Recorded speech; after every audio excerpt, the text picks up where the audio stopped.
Buenas noches a todas y a todos los que nos siguen construyendo los comités de defensa de la 4T, de la Cuarta Transformación, que por cierto ya nos están pirateando el nombre, José Antonio Rueda. Así es, ya platicaremos de eso ahorita, Flavio. Bueno, pues buenas noches a todas y a todos. Esta noche, José Antonio Rueda y un servidor vamos a hablar de un tema que es por demás importante para el país en estos momentos, ya que el país se encuentra en un momento político muy importante. Recientemente, hace apenas unas cuantas semanas, tuvimos un acontecimiento de gran trascendencia. Nuestra democracia, la democracia mexicana, la democracia a la que aspiramos, tuvo un gran logro en 2018.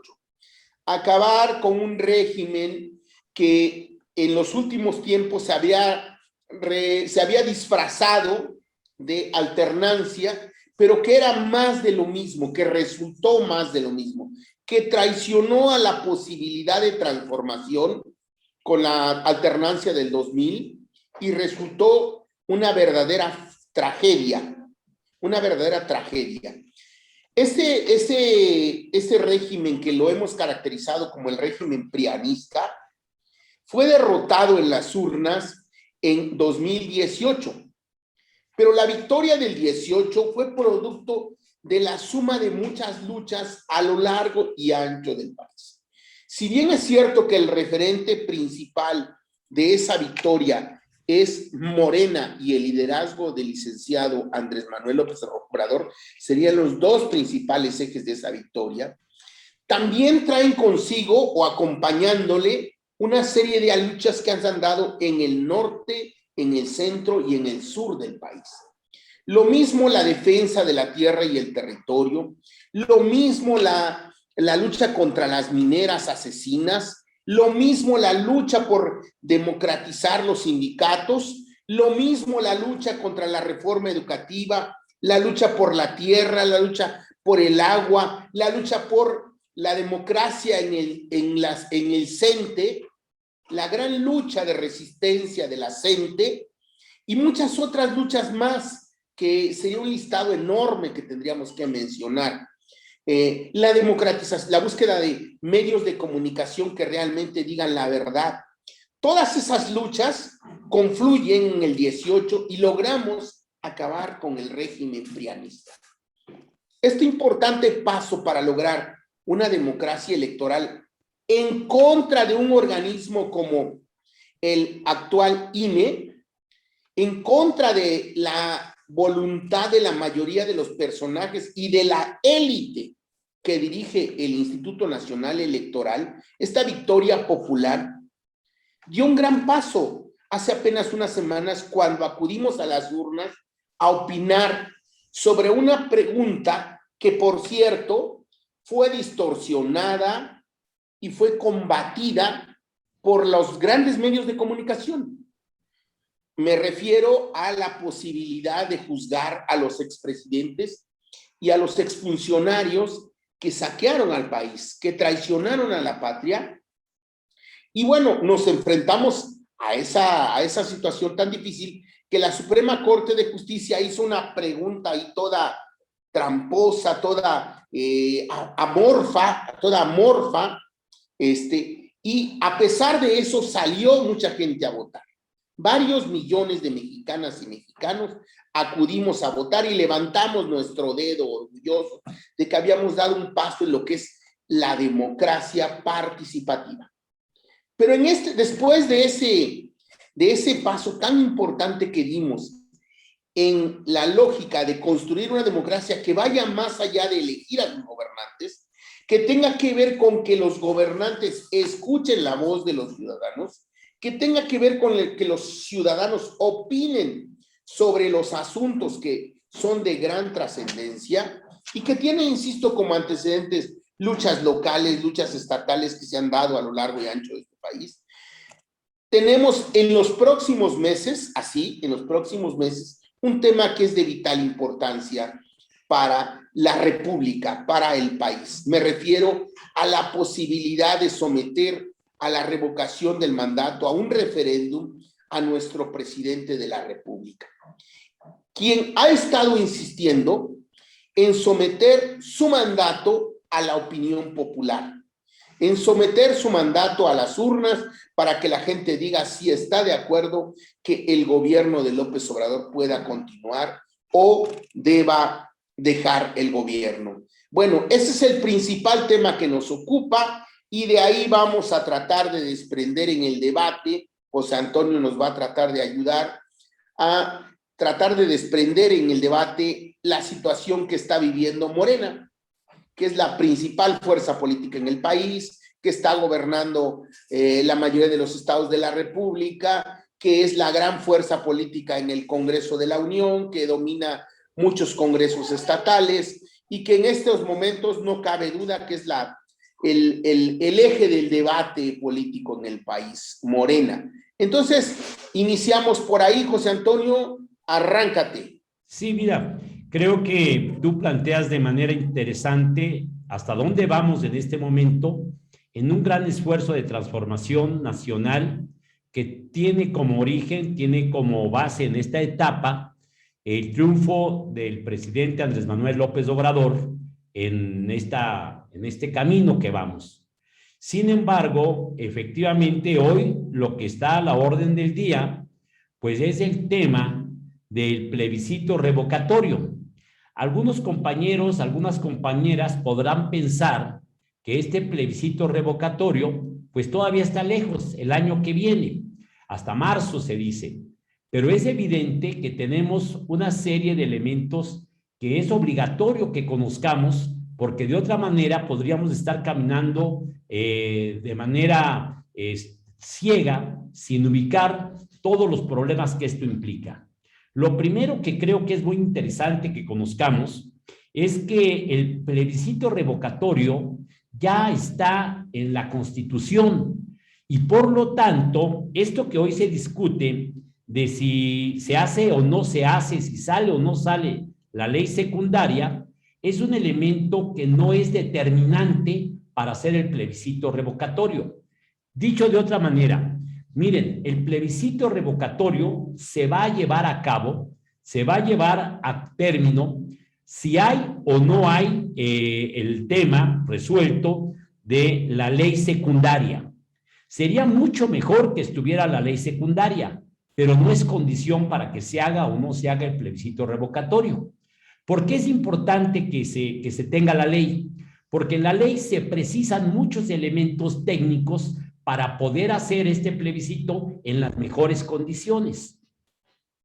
Y lo peligroso de que no se tenga la ley es que entonces muchos de los elementos particulares del proceso los va a determinar el INE, ¿sí? Y por lo tanto es muy peligroso que el INE y después avalado por el Tribunal Electoral se puedan ver las particularidades al no haber ley, porque ya vemos que tanto el INE como el tribunal están actuando de manera muy facciosa y por lo tanto es ponerles en bandeja de plata que ellos puedan profundizar esta actitud de parcialidad, de abuso, de revisiones que de alguna manera vienen a lesionar los intereses de los ciudadanos y de Morena, como lo estamos hoy viendo en sus resolutivos en torno a la valoración de varias diputaciones federales que se han perdido en base no al voto ciudadano, sino a la decisión de estos órganos, tanto del INE como del tribunal. De ahí la importancia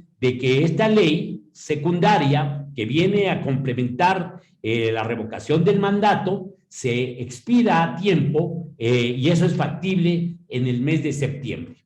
Ahora, al margen de esto, ya en la propia Constitución están precisos algunos términos que se tienen que observar necesariamente.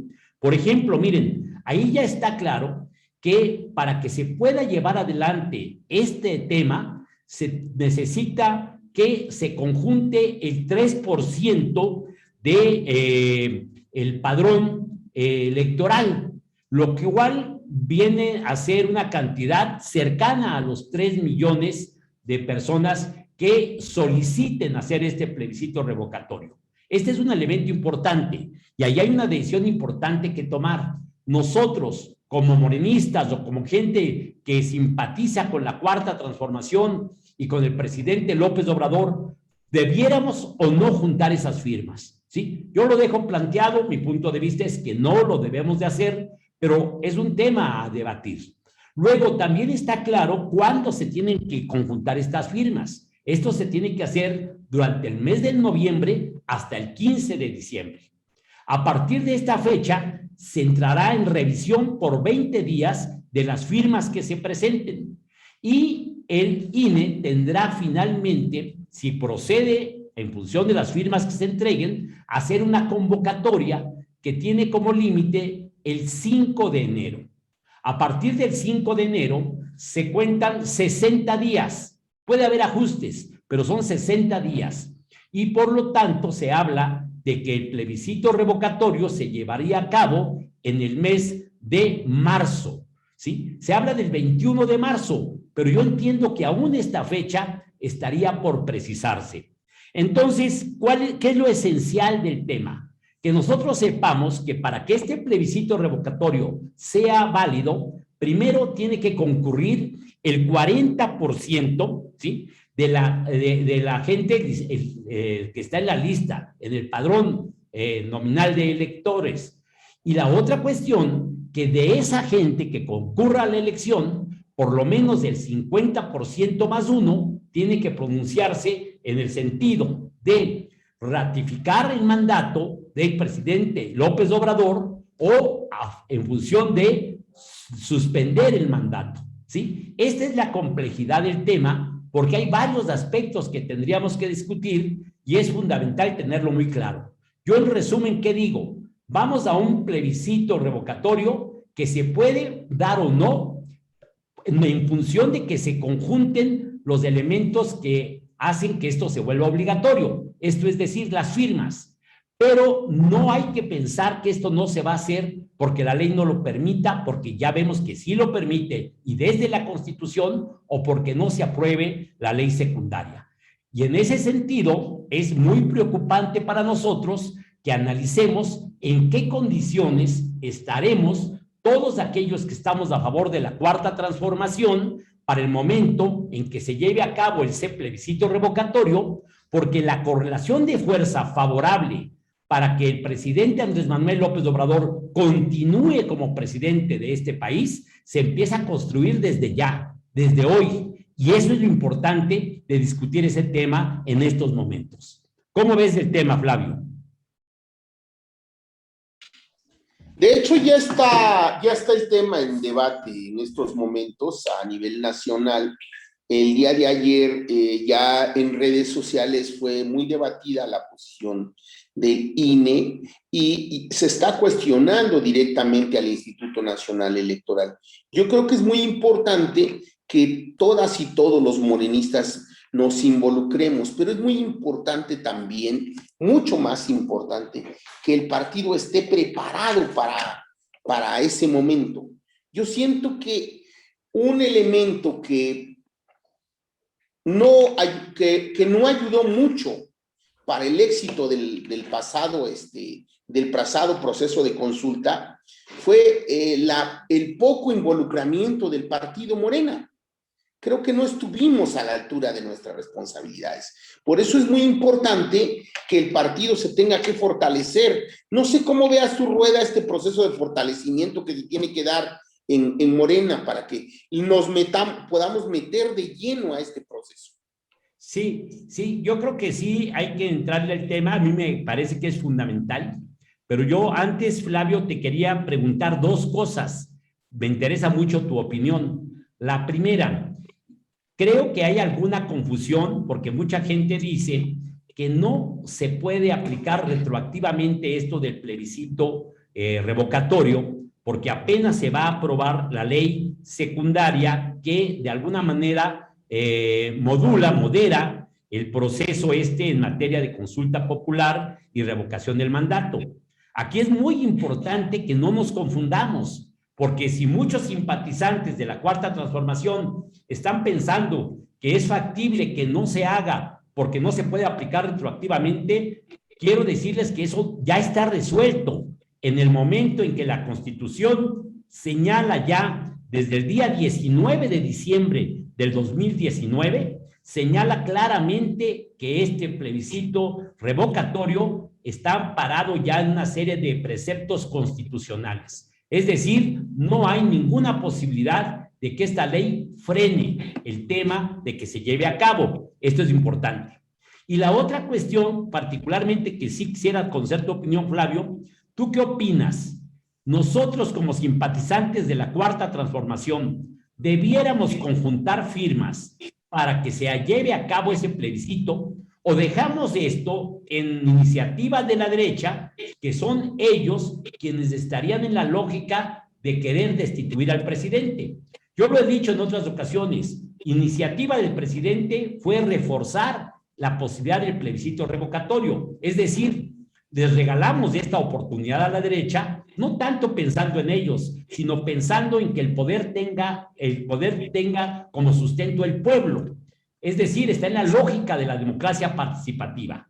Pero, ¿qué hacer en este momento? Yo adelanto que mi punto de vista es que no tenemos nosotros por qué conjuntar firmas y que lo hagan ellos, que junten sus 3 millones de firmas, cerca de los 3 millones, y que se ganen el derecho a hacer este plebiscito. ¿Qué opinas, Flavio, de este tema? Yo creo que hay este proceso de transformación que vivimos en el país, a este proceso de transformación que vivimos en el país, tanto lo que viene del Ejecutivo como lo que viene del Legislativo, no ha estado acompañado de un elemento muy valioso en cualquier transformación, y es la participación popular.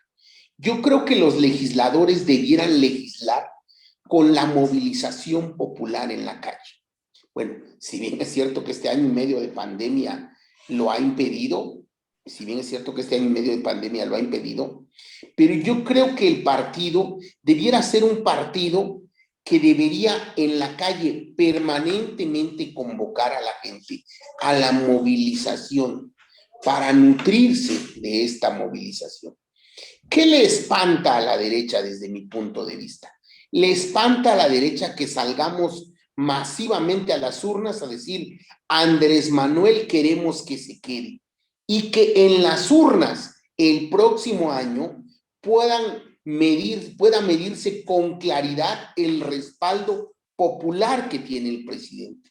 Y yo creo que el principal reto que tenemos que darnos, que tenemos que tomar los morenistas, sería demostrar el gran respaldo popular que tiene el presidente López Obrador. Yo lo veo como un ejercicio de calentamiento para que dentro de 3 años, sin duda, ratifiquemos el mandato de Morena por otros 6 años con un presidente o presidenta de la República que venga también de Morena. Yo creo que es una gran posibilidad, como decíamos antes en la izquierda, de agitar, de propagandizar, de movilizar a la sociedad, darnos a la tarea de movilizar al partido y a la sociedad para demostrar en una urna en marzo del próximo año el gran respaldo popular que tiene el presidente. Para que no quepa duda, la cuarta transformación tuvo una primera etapa en estos tres primeros años. Yo creo que hay que profundizar la cuarta transformación, profundizarla a nivel federal y profundizarla también a nivel estatal. Y yo pongo mucho de ejemplo, perdón, suene chauvinista o ranchero, suene a ranchero, que yo siempre ponga de ejemplo a Oaxaca. En Oaxaca mis compañeras y compañeros diputados están legislando con una perspectiva de izquierda Y yo creo que hace falta que los congresos locales del país legislen con una perspectiva de izquierda y que nos manifestemos como congresos, como legisladores, con una perspectiva de izquierda. Se tienen que manifestar para que profundicemos la cuarta transformación. El presidente está en su tarea, pero los diputados locales, los presidentes municipales, también tienen una gran tarea. No nada más estar diciendo, fíjense que el presidente de la República ya creó un nuevo programa. Fíjense que el día de hoy en las mañaneras el presidente dijo esto. Y yo veo a diputados y a senadores y a algunos líderes de Morena que lo único que hacen cuando dicen que van a hacer una asamblea es ir a decir lo que el presidente hizo en los últimos meses y a decir que ganamos la presidencia y que tenemos que ganar dentro de otros 3 años. No, compañeras y compañeros, necesitamos armar un verdadero debate y necesitamos empujar desde abajo a las transformaciones. ¿Qué están haciendo los presidentes municipales de Morena? Estamos desarrollando procesos de gobiernos municipales que nos diferencien sustancialmente de los gobiernos municipales del PRI o del PAN. Yo veo muy pocos. Los congresos estatales, ¿qué están haciendo? Yo veo muy pocos ejercicios de congresos estatales de legislación de avanzada. Es más, algunos diputados o diputados de Morena hasta se comportan peor que los del PRI. Entonces yo creo, compañeras y compañeros, que el ejercicio del próximo año, yo aquí tendría una diferencia sustancial contigo, yo creo que lo debemos provocar y lo debemos convocar, debemos movilizar a la sociedad, debemos darnos a la tarea de movilizar a la sociedad, porque si vemos la consulta, ¿qué porcentaje de la sociedad se movilizó en la pasada consulta? No, ¿Y qué tanto fue mínima? Yo creo que tenemos la capacidad de hacerlo para demostrarle a la derecha de México y del mundo el gran respaldo popular que tiene López Obrador. Yo creo que los debates que a diario da el presidente en las conferencias mañaneras efectivamente cuestionan a ciertos sectores de la sociedad, efectivamente cuestionan a los medios de comunicación, efectivamente cuestionan y desnudan desnudan los nudos. O sea, nos iluminan los nudos que tiene la política y la economía en nuestro país para lograr una real transformación. Iluminan los nudos estas conferencias mañaneras. Bueno, ya están ahí. Ahora a nosotros nos toca romper esos nudos, nos toca deshacer esos nudos, nos toca empujar la transformación desde abajo. Pero lo único que hacemos es ver la mañanera. Lo único que hacemos es decir, miren lo que está haciendo el presidente. Y todavía decimos, es que estamos informando en las comunidades. No estamos cumpliendo con nuestro papel propagandístico, compañeras y compañeros. Todos tenemos que hacer algo para que haya una real transformación. Tenemos que democratizar los sindicatos. No estamos en la lucha por la democratización de los sindicatos y tenemos que estar. La izquierda no está jugando su papel de buscar un sindicalismo de izquierda en este país. Y yo creo que lo tenemos que hacer, un sindicalismo democrático. Tenemos que democratizar los grandes sindicatos nacionales y si no, crear nuevos sindicatos que empujen en una perspectiva de izquierda. Yo creo que desde el campo, los campesinos, las campesinas, tienen que empujar para lograr procesos transformadores, para lograr más políticas públicas que les beneficien, para apoyarlas con las cuales coincidan plenamente y para exigir todavía un poco más. Yo creo que, insisto, hay que avivar la llama de la transformación en toda la sociedad. Y ese tendría que ser el debate. Flavio, yo en todo caso quiero señalar nada más una cuestión táctica que me parece importante. Miren, como yo decía, la visión de hacer un plebiscito revocatorio está en la lógica de fortalecer la democracia participativa. Y en ese sentido, es obvio que el presidente ha tomado las iniciativas correspondientes en cosas tan relevantes como para poder incluso revocar el mandato a un presidente de la República, que en este caso es él mismo. Sin embargo, yo creo que hay que discutir bien este tema. No es el momento para profundizar más del tema, pero yo creo que tácticamente debiéramos dejar a la derecha que junte los 3 millones de firmas.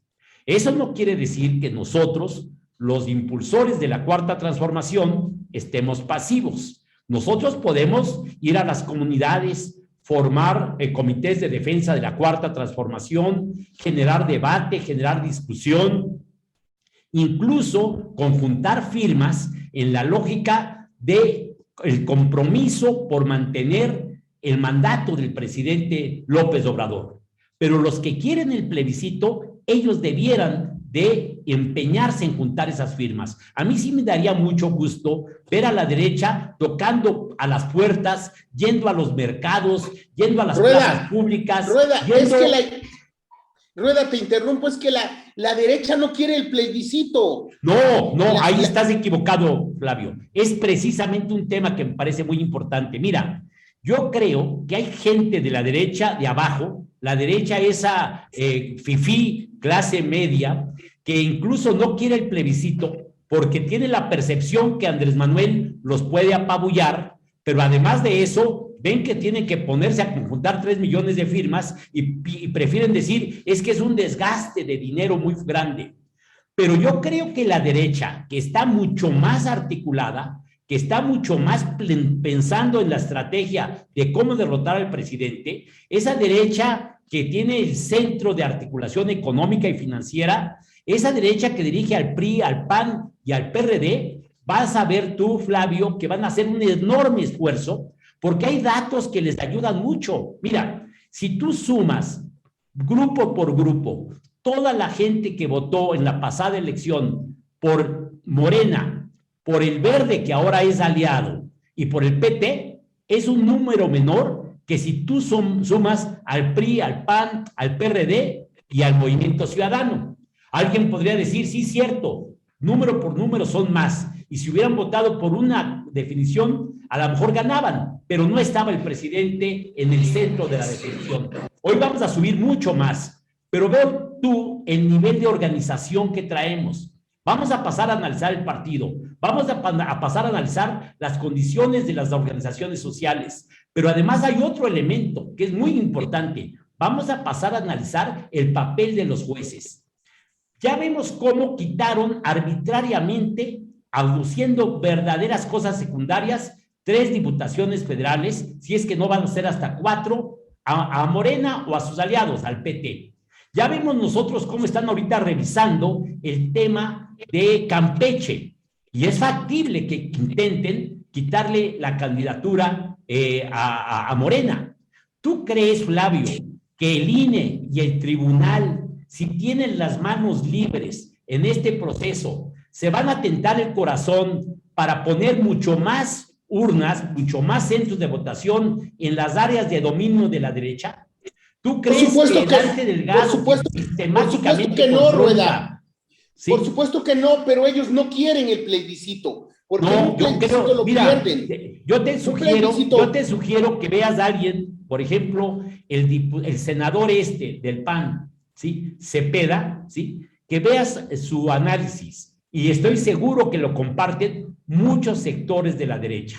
Para algunos, efectivamente, la derecha, dijéramos, desarticulada, no lo quiere, pero la derecha más articulada lo ve como una gran oportunidad de sumar todos los elementos, todas las fuerzas, todo el poder económico, toda la capacidad de manipulación y la utilización de los jueces, en este caso el INE y el tribunal, para darnos un golpe que, si estamos pensando que eso no se va a dar, nos vamos a llevar un susto, Flavio. En todo caso, yo lo dejo planteado. Pero además hay una cosa que te quiero decir, ahí sí es un reclamo a ti como oaxaqueño, que estás en la lógica siempre de ver para el ombligo, dices tú, del mundo.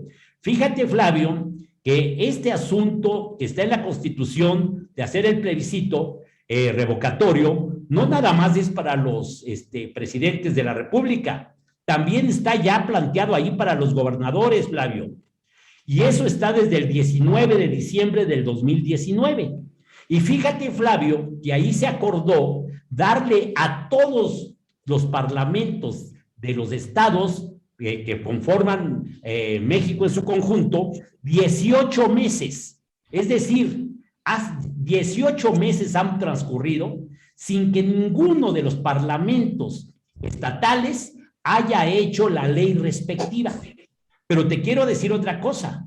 Al margen de que no han cumplido los parlamentos locales, así como eso no es obstáculo para que se lleve a cabo este plebiscito revocatorio del presidente de la República, en los estados de la República, ¿sí?, ya se pudiera en este momento estar pidiendo, ¿sí?, la revocación del mandato de varios gobernadores. Porque ahí en este documento que se expidió, es el decreto que se hizo el 19 de diciembre de 2014, ¿sí? Hay un transitorio además, ¿sí?, que señala con precisión los elementos para poder iniciar un plebiscito revocatorio para los gobernadores, ¿sí? En ese sentido, yo quiero decir que prácticamente todos los congresos de todo el país han sido omisos, pero es evidente que esta perspectiva de la democracia participativa es muy trascendente, porque no es nada más este asunto del presidente, sino es toda una práctica de ejercicio de la democracia participativa. Por lo demás, coincido plenamente contigo, Flavio, en el sentido de que este elemento debiera de ser un elemento dinamizador, catalizador, para poder nosotros entrarle con toda la fuerza del caso a la transformación y a involucrar a la sociedad de manera más plena. Eso es una realidad que creo que es un pendiente de nosotros como individuos, pero sobre todo del partido de Morena. Eso creo que está muy claro. ¿Cómo ves, Flavio? ¿Por qué no han hecho ustedes su ley correspondiente? Bueno, yo no soy diputado primero, pero déjame decirte que tienes mucha influencia, sí tenemos una ley de participación ciudadana y recientemente, hace aproximadamente un mes, en Oaxaca se disminuyó. Bueno, fuimos el primer estado en tener una ley de participación ciudadana porque en este estado, en el 2006, hubo una movilización popular que fue conocida a nivel nacional como APO, y esa gran movilización popular tenía como uno de los objetivos darle voz a la gente, además de que caía en la caída de un gobernador tiránico en ese momento. Bueno, en 2010 fuimos el primer estado en tener una ley de participación ciudadana con las figuras de plebiscito, referéndum y revocación del mandato, en 2010. Y bueno, el margen que teníamos para lograr un plebiscito, referéndum y una revocación del mandato era muy alto, era de un 20% del padrón, tendrían que juntarse ese número de firmas. Bueno, apenas te comento, mira, en esto que te estoy señalando, que sería muy bueno que se propagandizara muy ampliamente este decreto en materia de consulta, ya se pone un referente para los plebiscitos a nivel estatal, y es el 10% de la lista nominal. Bueno, te interrumpo, Rueda. Aquí en Oaxaca se acaba de disminuir nuestra ley de participación ciudadana al 5%. Eso fue aproximadamente hace un mes. Por eso yo lo considero un gran avance. Pero ahí yo quisiera nada más insistir en un tema. Mira, ya existe un marco constitucional, ¿sí? Que es determinante. ¿Esto qué quiere decir? No es una crítica aquí para Oaxaca, porque por lo menos están haciendo lo que tú comentas.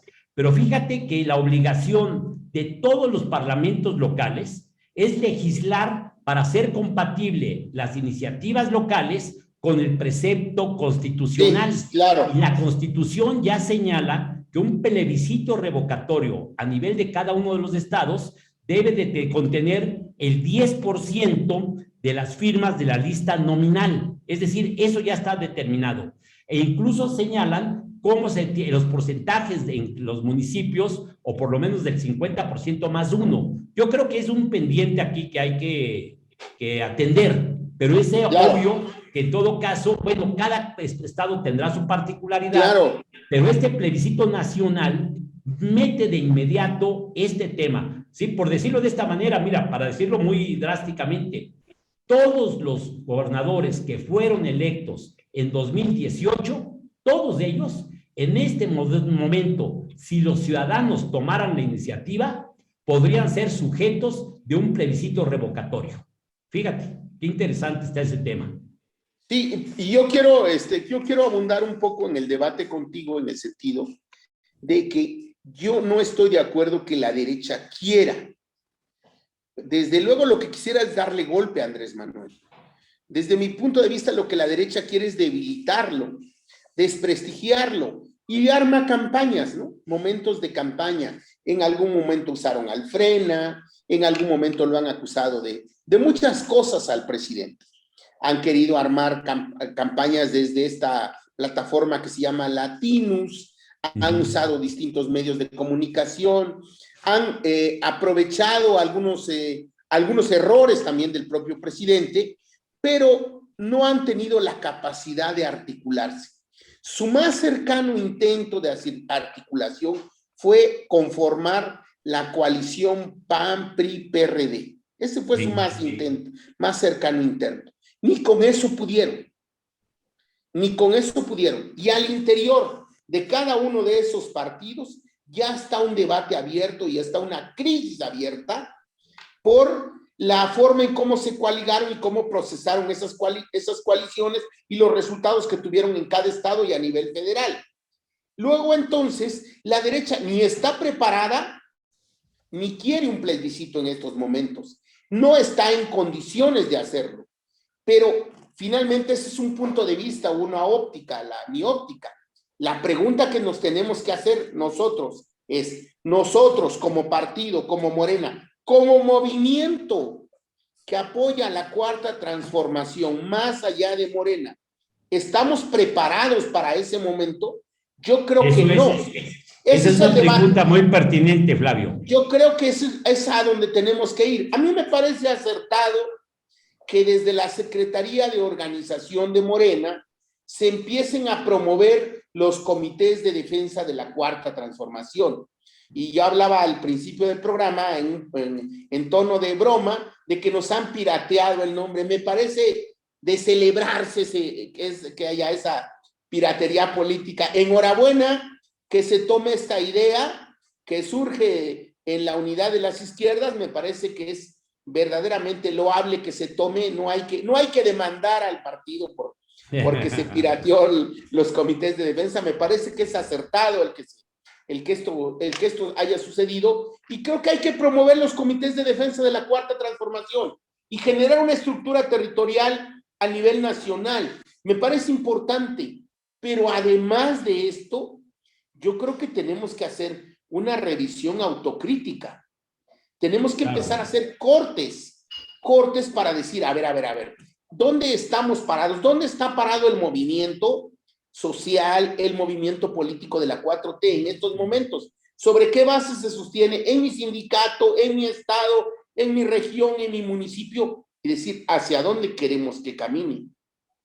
Porque efectivamente tenemos un dirigente tan destacado como López Obrador y un presidente muy fuerte como López Obrador en un país presidencialista, hay que decirlo así, en un país por tradición o por desarrollo político en los últimos años presidencialista, y que en algún momento ese presidencialismo fue verdaderamente pernicioso para el país. Y lo combatimos, hay que decirlo. Bueno, ¿hacia dónde tenemos que ir? ¿Hacia dónde tiene que ir la República? Y ese es el debate que tenemos que abrir. ¿Y cómo fortalecer? Yo creo que de entrada, desde mi punto de vista, debemos articular una movilización dentro y fuera del partido, en la sociedad, para tratar, desde mi punto de vista, que el 21 de marzo la gente salga masivamente a las calles a decir que Andrés Manuel continúe. Esa desde mi punto de vista tiene que ser la tarea. Y para eso tenemos los meses de septiembre, octubre, noviembre, diciembre y enero. Claro. Listo. Flavio, febrero, fíjate que... termino la idea. En febrero debemos estar como navajitas de barba, se decía antes. Como cuchillo afilado. Como cuchillo afilado antes de que surgieran estos rastrillos plásticos desechables y contaminantes.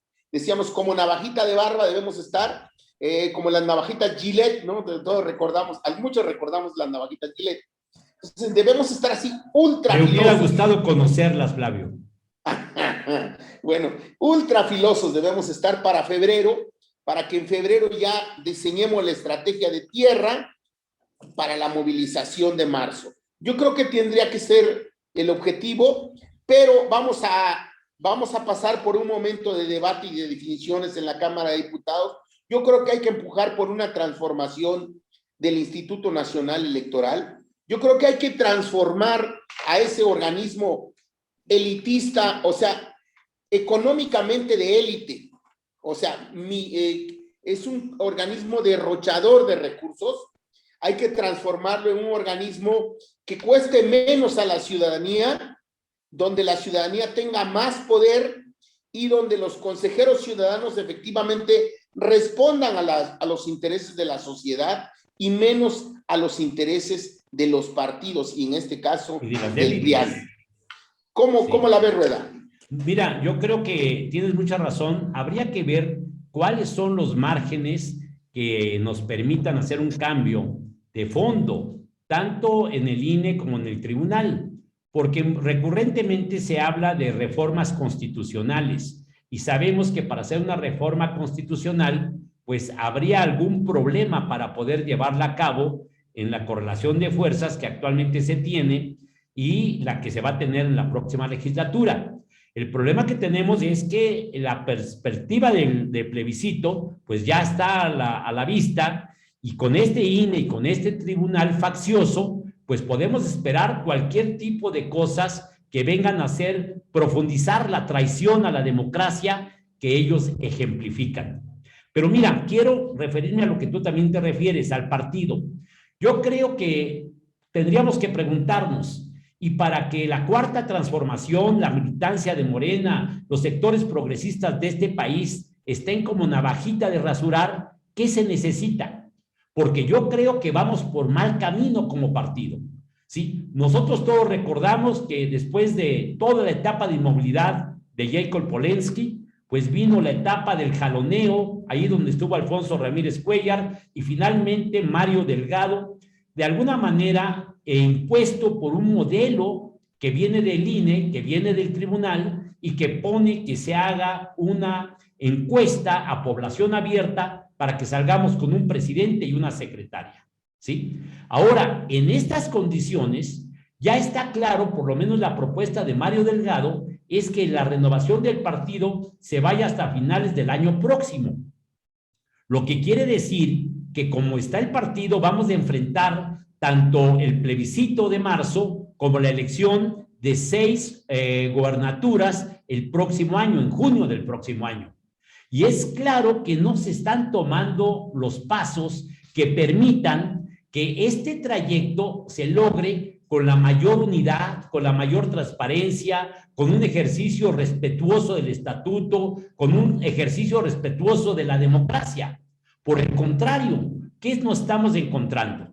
Después de este proceso pasado electoral, hoy en el Comité Ejecutivo Nacional, una parte de este comité decidió nombrar a 7 nuevos integrantes del Comité Ejecutivo Nacional. Y como lo dicen varios de los compañeros que están cercanos de este proceso, el método fue de cooptación. De esos 7, 4 propone Mario Delgado y 3 propone Citlali Hernández, tomando en cuenta que la afinidad personal de ellos. ¿Y por qué no consideraron la posibilidad de construir y armonizar la voluntad en conjunto del partido? Cosa que se podía haber intentado en un Congreso Nacional, pues simplemente porque tienen otra visión de cómo realizar las cosas en el partido. Este mismo hecho, fíjense, de nombrar al compañero Alejandro Peña como una especie de secretario de organización sin cartera, para que construya los comités de defensa de la 4T. Tiene razón Flavio, tienes razón cuando tú dices, Flavio, que bienvenido esta iniciativa. Sin embargo, yo digo sí, bienvenida, pero también nuevamente vuelve a ser poco estatutaria. Sería muy bueno que el presidente del partido y el Comité Ejecutivo Nacional leyeran el estatuto. Ellos tienen que hacer comités de protagonistas del cambio verdadero. Esa es la obligación estatutaria que tienen. Yo podría pensar que el nombre es lo de menos, que lo importante es que lo hagan, ¿sí? ¿A poco porque ahora se llamen comités de defensa de la Cuarta Transformación ya van a poderlos hacer correctamente. Ya van a poder dinamizarlos, integrando al partido en su conjunto, generando iniciativas, propuestas, generando discusión. Es obvio que la palabra o el nombre no viene a cambiar el significado. Nosotros, comunidad de las izquierdas, hemos hecho un gran esfuerzo para formar comités de defensa de la Cuarta Transformación en todo el país y hemos ido avanzando, pero son comités que tienen como base que son de militantes y de no militantes, no son de estructura partidaria. Pero además de ello, hemos puesto el énfasis, por eso estamos insistiendo generando periódicos, que por cierto, este fin de semana llegamos al número 20 de nuestro periódico, ¿sí? Hemos estado impulsando que se discuta, que se debata y que se reflexione en estos espacios. No se pierdan este número 20, vienen 5 poemas míos. Vienen, sí, en este número 20, la parte poética de la unidad de la izquierda se va a hacer presente a través de Flavio, eso sí es cierto. Vamos a ver si tiene la oportunidad de ser aceptado por nuestro público. Gracias. Vamos a tener que regresar a los clásicos. Gracias. Pero volviendo al tema, miren, entonces, ¿qué es lo que pasa? Miren, nombran a Alejandro Peña.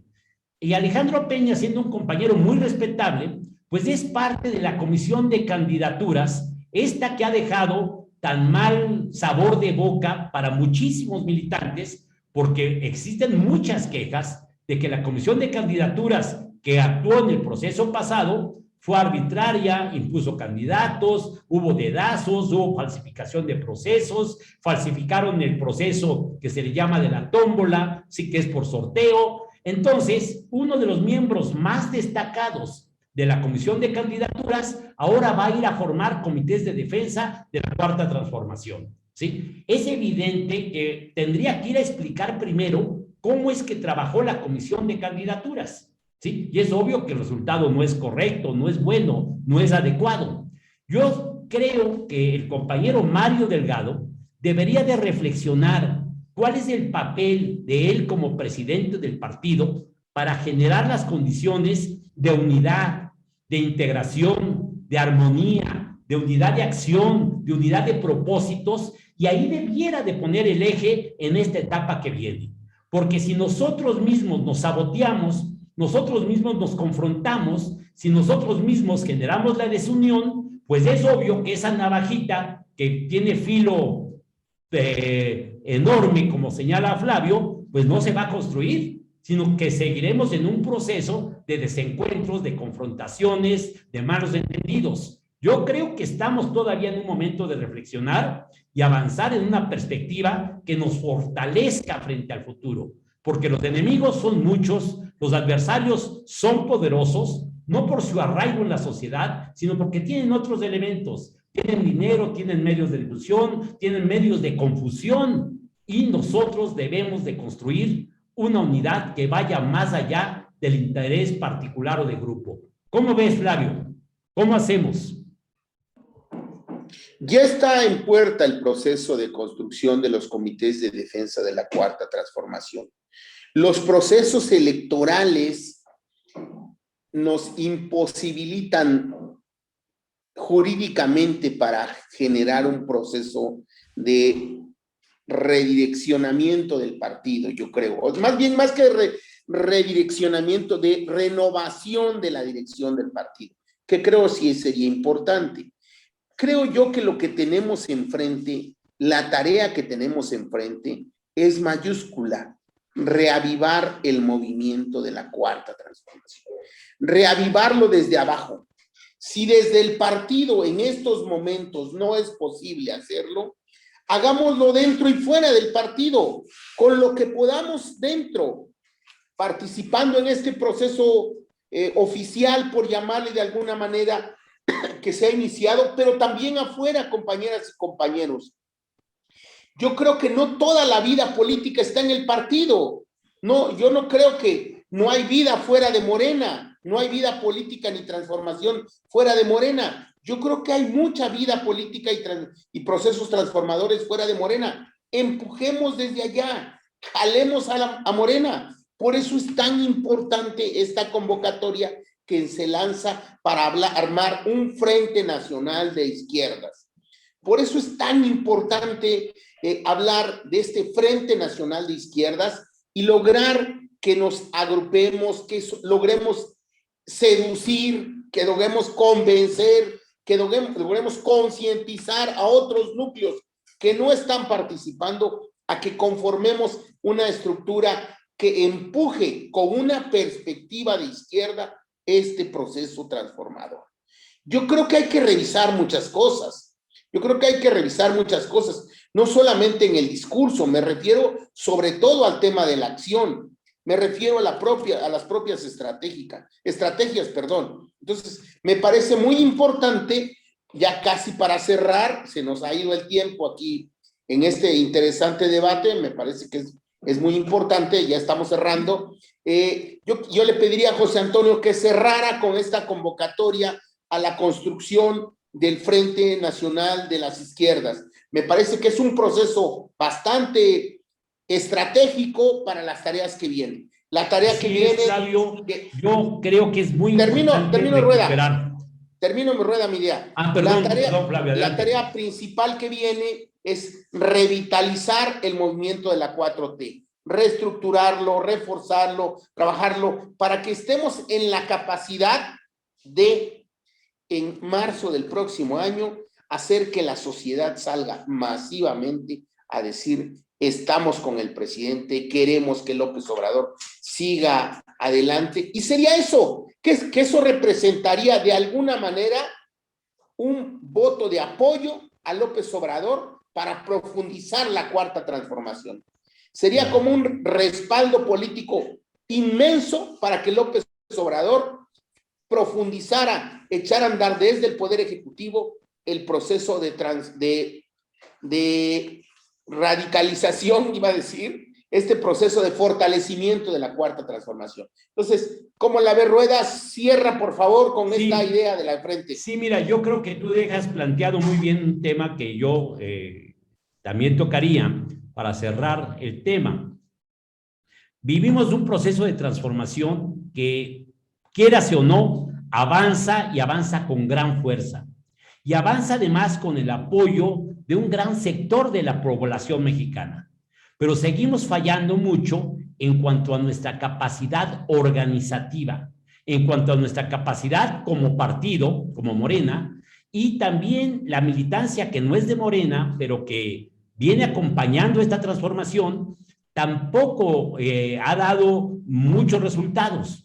Por eso es que nosotros hemos puesto el énfasis en que, sin dejar de participar en Morena y buscar su transformación y tender la mano a todos aquellos que quieran vincularse en un proceso de democratización y de congruencia dentro de Morena, paralelamente nosotros pensamos que hay que aglutinar a todos aquellos ciudadanos y ciudadanas que están animosos para contribuir en este proceso de transformación nacional.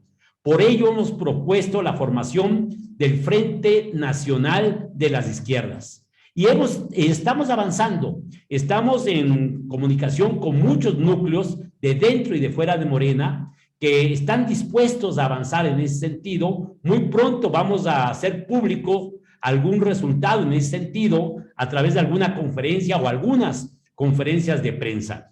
Pero lo fundamental es que no perdamos el eje de articulación. ¿El cuál es? Generar iniciativas desde la sociedad, de núcleos organizados que discuten, que analizan, que proponen y que se involucran.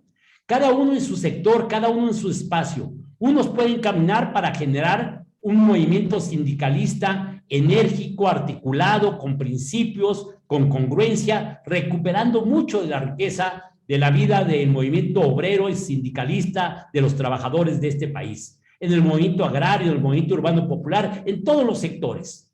Y muchos más tienen una obligación de recuperar procesos organizativos y formativos desde el partido de Morena y desde otras organizaciones que, aunque sean más pequeñas, traen también un compromiso para transformar este país. Esto nos parece fundamental, compañeros, que no nos desanimemos porque a veces algún sector de la burocracia no hace su papel o juega roles simplemente, dijéramos, serviciales a las condiciones que se van presentando. Creemos nosotros que el objetivo es mucho más grande de lo que puede dimensionar un pequeño grupo burocrático o algunos sectores administrativos, y en ese sentido de lo que se trata es que los ciudadanos y ciudadanas de este país nos encontremos en los más diversos espacios, con las más diversas organizaciones, pero conjuntando esfuerzos. Hoy tenemos un tema fundamental, es ganar ese plebiscito revocatorio, que hay muchas posibilidades que se haga el próximo año. Y también está ganar electoralmente 6 estados en donde se jugará la gubernatura. Pero hay cosas que van incluso mucho más de eso, que es generar las condiciones para que la sociedad mexicana, que dio un paso enorme en el 2018, continúe con ese paso para lograr que estas transformaciones se profundicen, se reafirmen y que sean irreversibles. Esto es lo que nosotros proponemos. Flavio, yo creo que te tocaría anunciar el cierre y lo que sigue. Vamos ahora a desarmar la política, vamos a desarmando la política, la columna del maestro Armando Bartra. Les pedimos que nos acompañen a esta columna y nos vemos dentro de 8 días. Cerramos nuestro programa con la participación del maestro Armando Bartra y nos vemos dentro de 8 días, el próximo sábado a las 8 de la noche, por estos mismos canales, a esta misma hora. Muchas gracias, compañeras y compañeros. Hasta luego, compañeros y compañeras. Hasta la vista.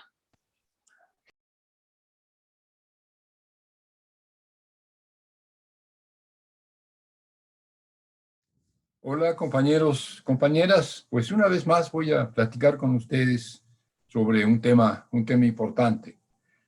La reciente consulta.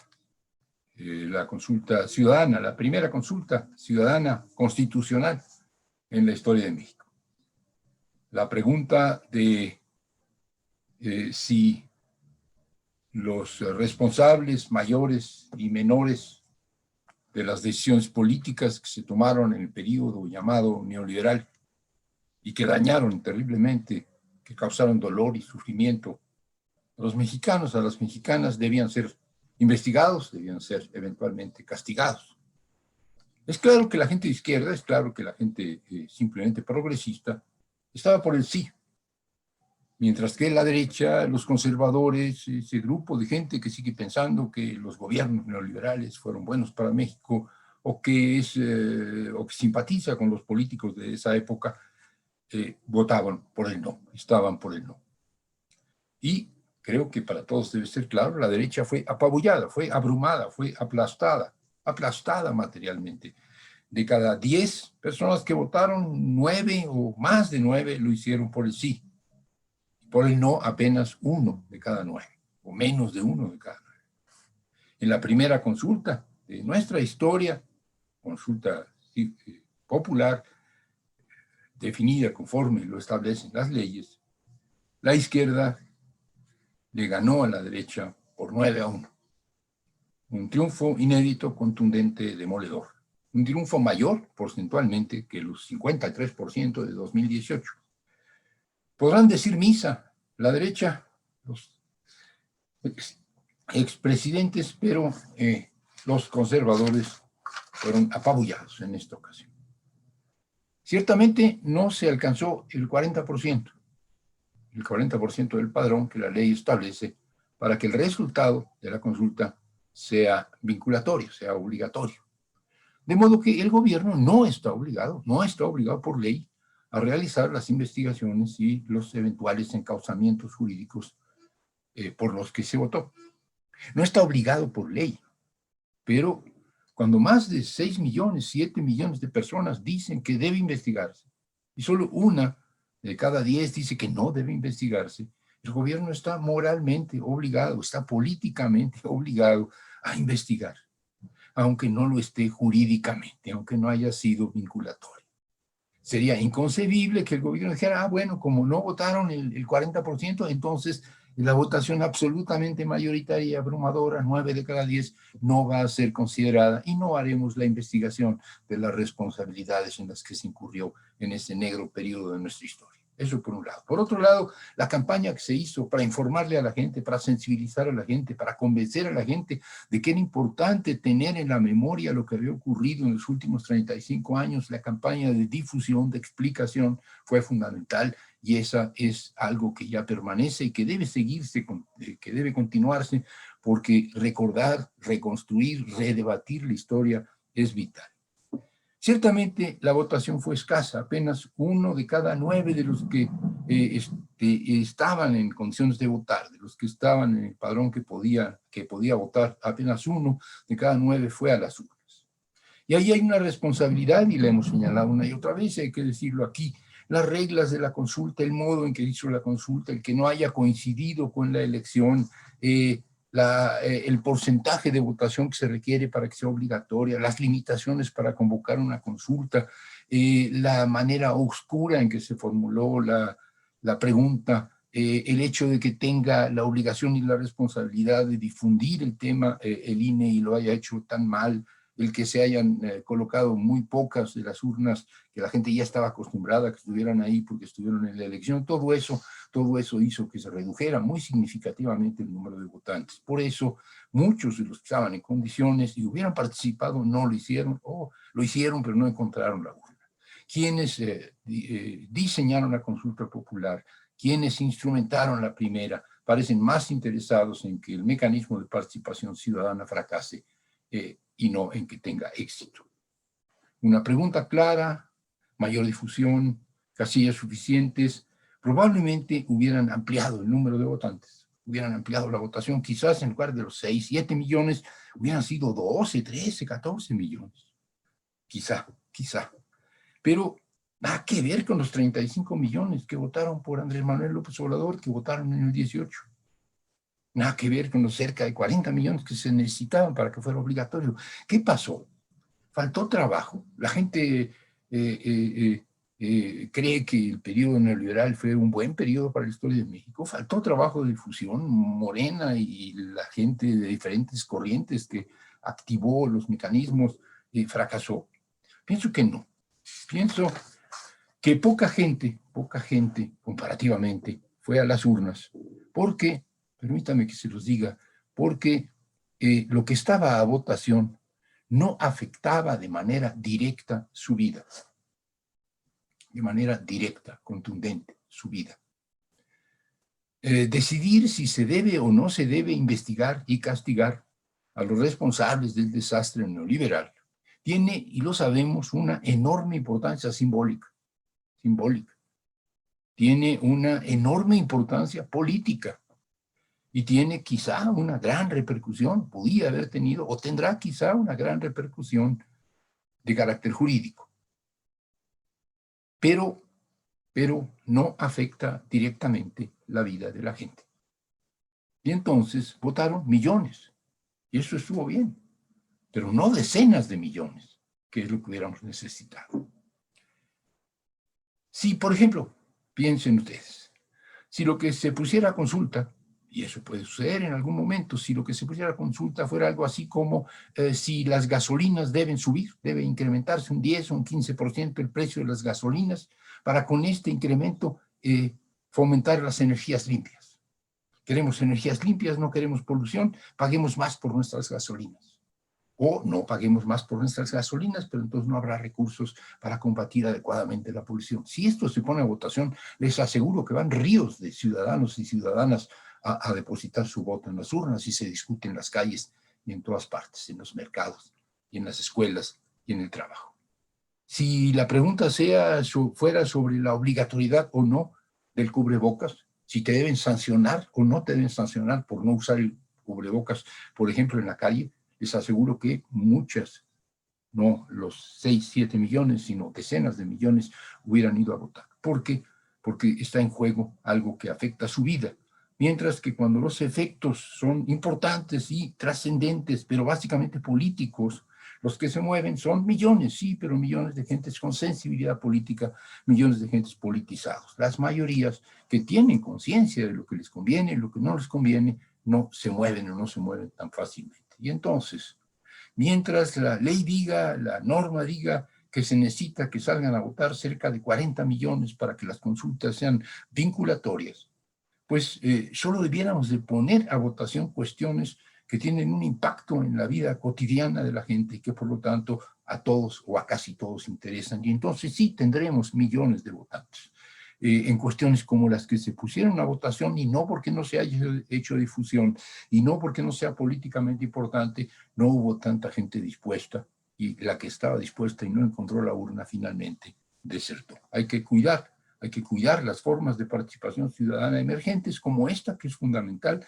si queremos que se incorporen de manera firme en nuestra democracia. Fue un buen principio, ganamos apabulladoramente y le pegamos a la derecha como nunca en su historia, 9-1, pero aún así no fue suficiente. Hagamos consultas entonces que inquieten, que preocupen a la mayor parte de la población, y entonces tendremos no millones, sino decenas de millones de votantes. Esto es lo que pienso, habrá que seguirlo discutiendo. Muchas gracias.